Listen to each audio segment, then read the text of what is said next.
A été inventé comme un sport, mais comme un moyen d'éducation. Il est issu du jiu-jitsu. Alors le jiu-jitsu, c'est un peu plus compliqué. Enfin, le jiu-jitsu traditionnel, c'est tuer sans être tué. C'est un art de la guerre. Et donc, c'est difficile d'en faire un sport, mais c'est devenu un sport donc, petit à petit. Et le judo est un jiu-jitsu, mais un jiu-jitsu, le premier jiu-jitsu, qui n'a pas été fait donc, pour tuer sans être tué, mais pour éduquer. Et pour éduquer les hommes, et par l'éducation des hommes, améliorer la société. C'était Jigoro Kano qui avait dit ça, cela, et donc c'est ce que nous avons perpétué en France.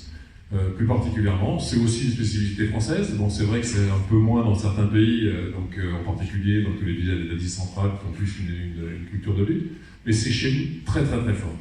Et moi je suis très heureux, j'ai été professeur de judo pendant des années, quand j'ai des anciens élèves qui me disent, tu sais, j'ai fait du judo, je m'en rappelle. Tout ce que tu m'as appris sur un tapis de judo, je l'ai fait dans la vie.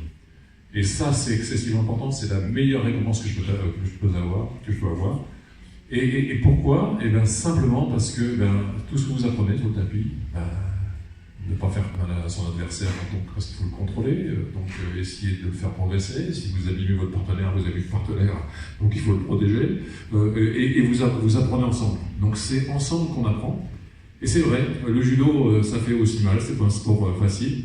Mon entraîneur, qui était un japonais, disait « judoka, jamais mal, mauvais judoka ». Alors vous voyez, c'est vrai que c'est dur, mais c'est un sport vraiment très enrichissant. Moi, comme tout à l'heure, vous avez fait appel aux parents. Oui, les parents, nous, notre objectif, eh bien, c'est de vous aider. On fait aussi partie de l'éducation, donc l'éducation nationale, bien sûr, mais nous, d'une autre manière, grâce à la pratique du judo, on apprend le respect, socialisation, aussi, bien sûr, l'éducation physique, intellectuelle, mentale, sociale. Tout ça, ce sont nos objectifs. Et ça se fait aussi par le combat, parce que le combat, c'est apprendre à se dépasser et à se contrôler. Parce que dans un combat, il faut se contrôler. Et tout ça, on l'apprend sur le tapis. Et ça sert dans la vie. Quand vous menez une réunion, quand vous essayez de monter un projet, quand vous avez un projet pour une ville, ou que ce soit pour une entreprise, et bien ça, vous l'apprenez simplement par la pratique du jeu. C'est là que ça donne l'expérience.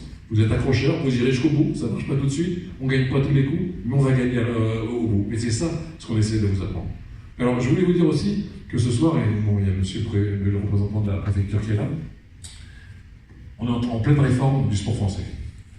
Et la réforme du sport français, ça réunit 4 composantes que vous avez réunies ce soir pour organiser votre club.